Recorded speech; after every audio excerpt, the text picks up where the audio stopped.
Aujourd'hui dans cette vidéo, nous allons voir les fois où les deux monuments du rap game, Booba et Rof, sont passés par la case prison. Bien que certaines affaires datent d'avant leur succès, les deux stars n'ont pas manqué de choquer les médias pendant leur carrière avec des affaires hors du commun. Mais avant de commencer, n'oublie surtout pas de t'abonner. Commençons tout de suite avec Booba, alias le Duc de Boulogne. Au-delà de la musique, Booba fait également parler de lui dans les faits divers. Banni d'Instagram depuis décembre 2020, ce n'est pas la première fois qu'il dérape. La première affaire se déroule en 1997. Booba braque un chauffeur de taxi sans plus de détails. Il sera condamné et incarcéré pendant 18 mois. Durant cette période, Booba refusera que sa mère lui rende visite. Et voici ce qu'il dira de son passage en prison. Quand il verrouille ta cellule, tu te sens vraiment comme une merde. Ce sentiment d'impuissance, c'est très fort. Tu te rends compte de ce qu'est le pouvoir, que tu es au-dessous, que tu n'es rien. Les mecs sont venus te chercher à 6h du mat et maintenant tu es dans une cage. Et puis au bout d'un moment, tu es réglé comme un animal.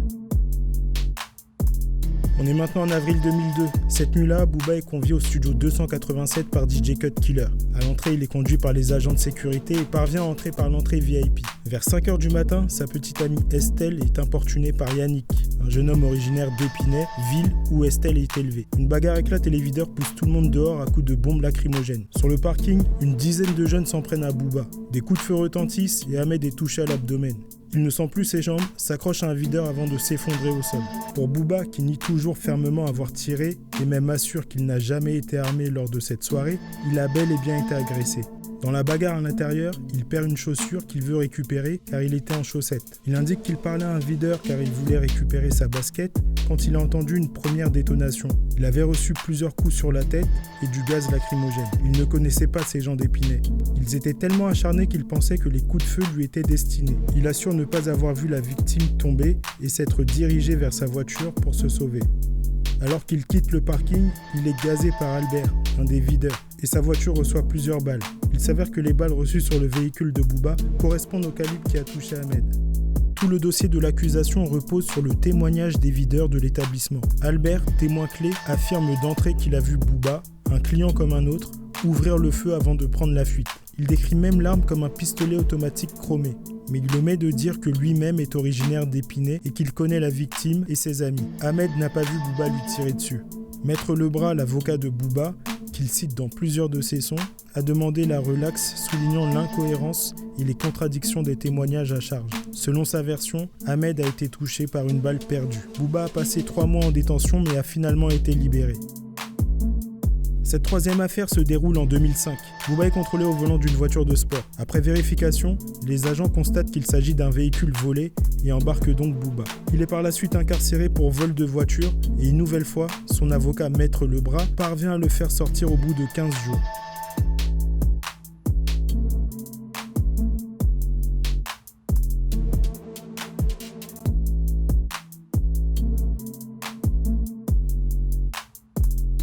Cette dernière affaire concernant Booba est la plus médiatisée. On est fin juillet 2018, Booba doit se rendre en Espagne pour assurer un showcase. Il doit donc prendre l'avion à Orly accompagné de son équipe constituée de 6 personnes. Drôle de coïncidence, Caris a également un show le même soir dans une boîte juste à côté. Il se retrouve donc à Orly à attendre son avion, tout comme Booba. Les deux stars n'ont pas tardé à comprendre qu'ils se situaient tous les deux au même endroit. Pour rappel, les deux rappeurs sont en clash depuis plusieurs années. Caris avait même fait une vidéo de menaces très explicite. Ça fait des semaines et des semaines que ça envoie des pics. Ça parle mal. Ça fait des vidéos montage. Des trucs de gamins derrière l'ordinateur. Donc maintenant, il va vraiment falloir assumer. T'as ouvert ton T'as dit, je l'ai fait. Donc je sais pas quoi. Puisque tu m'as fait, tu sais où me trouver. Donc viens me chercher. Maintenant, moi, je t'attends. Il y a un truc qu'il faut se dire. Quand tu vas arriver en face de moi, c'est pas moi qui vais courir autour de la voiture. Demande à tes gars. Demande-leur pourquoi ils sont pas sortis de la chicha, pourquoi ils ont fermé la grille. Moi je parle pas, je fais pas de bruit. Tu vois, il n'y a aucun mec de Tchekar qui se bat sur internet. On se bat pas sur internet, mais tout se passe dans la street. Toi t'es de l'autre côté là-bas à Miami et touffe ta gueule, touffe ta gueule, touffe ta gueule. Viens en face de moi. Je vais te briser tes os, je vais te boire ton sang. Viens. T'as dit à tout le monde que t'allais me trouver, alors viens maintenant. Je t'attends. On est ici, on est sur le terrain. Espèce de gros tu es. T'es une de tout ce que t'es. Tu vas rien faire du tout. Et ça, toi et moi, nous le savons. Tout ce que tu vas faire, c'est parler sur Internet. Faire des vidéos, des je sais pas quoi, des trucs de gamin. Moi, j'ai pas trop le temps avec tout ça. Donc là, je prends le temps pour te répondre. Et n'envoie personne à ta place. Porte tes viens toi-même. C'est pas la peine d'aller chercher des rappeurs, je sais pas quoi, des pseudos, des trous du cul. Déjà, d'ailleurs, vous, je vous répondrai jamais. Vous êtes des merdes pour moi, des moutons. Allez brouter l'herbe, c'est tout ce que vous savez faire. Continue à ouvrir ton...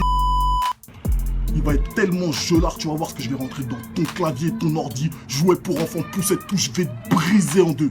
Sale... Vous voyez? Qu'est-ce qu'il va faire après? Moi, je suis là, je suis sur le terrain. Qu'est-ce qu'il va faire? Des vidéos, des trucs de montage. Fais plus de vidéos. Porte tes... Fais plus rien de montage. Fais ce que t'as à faire. Tu vas voir ce que je vais te faire. Booba et Caris finissent par se faire face dans l'aéroport et tout dégénère. L'entourage des deux rappeurs s'en mêle, plusieurs dégâts sont constatés et les deux rappeurs finissent par être séparés par la police. Ils sont ensuite embarqués et détenus en attente de leur procès. Booba est mis en détention provisoire à la prison de Fleury-Mérogis en attente de son procès. Il a également été mis en isolement du fait de sa notoriété et pour éviter les rackets d'après le directeur de la prison. Caris a été mis à Fresnes. Les deux rappeurs ont dû payer environ 50 000 € de dommages et intérêts. Malgré cet affrontement, les deux artistes continuent à se faire la guerre. On continue cette vidéo avec Rof. On est le 4 juillet 2002, Rof sortait d'une soirée VIP au Palacio, une boîte de nuit d'Ivry. Le rappeur serait intervenu dans une bagarre et aurait tiré, avec une arme de poing, peut-être à grenaille. Voici le rapport de la victime. L'embrouille a commencé à l'intérieur du Palacio. Il y a eu une première bagarre, puis la sortie de Mehdi, qui vient à la rescousse d'un ami. Rof est arrivé, il nous a dit « Venez un peu plus loin ». Il a sorti un calibre de sa ceinture, il a tiré au moins un coup. J'étais terrorisé. Il se trouvait à moins d'1 mètre. Il visait ma tête. Si je ne m'étais pas baissé, je serais mort. Le jeune homme s'en est tiré avec des agrafes sur la tête pour des plaies assez superficielles du cuir chevelu. Et 8 jours d'arrêt. Rof a toujours nié les faits. Voici sa riposte. C'est que des mensonges, c'est un peu gros, c'est de l'imagination, ils veulent de l'argent, c'est ça le fond de l'histoire. Je ne vois pas l'intérêt de me transformer en gangster et de sortir une arme à feu. Je ne suis pas un justicier de la nuit, je suis super connu. Pour sa défense, la star argumente qu'il a passé la nuit à signer des autographes. Les jurés n'ont pu être convaincus. Rof sera condamné à 4 ans de prison dont 3 avec sursis, mais il restera libre car aucun mandat n'a été demandé contre lui. La seconde affaire se déroule en 2007. Rof retrouve son frère Jaloud au quick de Villejuif. Le ton monte et il braque son frère avec un 357 Magnum. Choqué par son frère, Jaloud appelle la police pour porter plainte. Il dira face à la police que son frère a sorti une arme de manière rapide et déterminée. Rof est rattrapé quelques minutes plus tard et l'arme est confisquée. Il sera finalement condamné à 5 mois de prison ferme par le tribunal correctionnel de Créteil pour détention d'armes ainsi que menace avec arme à l'encontre de son frère. Il lui adressera d'ailleurs cette phrase dans le morceau Testament. « Pourquoi tu cours en criant police au secours ? J'allais pas te tirer dessus mais peut-être te crosser par amour. » Malgré cette condamnation, Rof et son frère ont démenti cette histoire en vidéo. Aujourd'hui, jour spécial, anniversaire de mon frère Jaloud. Happy birthday, frérot. Anniversaire, c'est la Dunia. La Dunia, c'est ton anniversaire quand même, frérot. Il s'en fout, l'anniversaire pour lui, c'est la Dunia.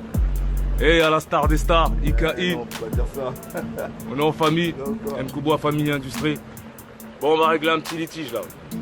À ce qui paraît, je t'ai déjà braqué, mon frère. Non mais c'est quoi, c'est un film ou quoi, ça sort quand?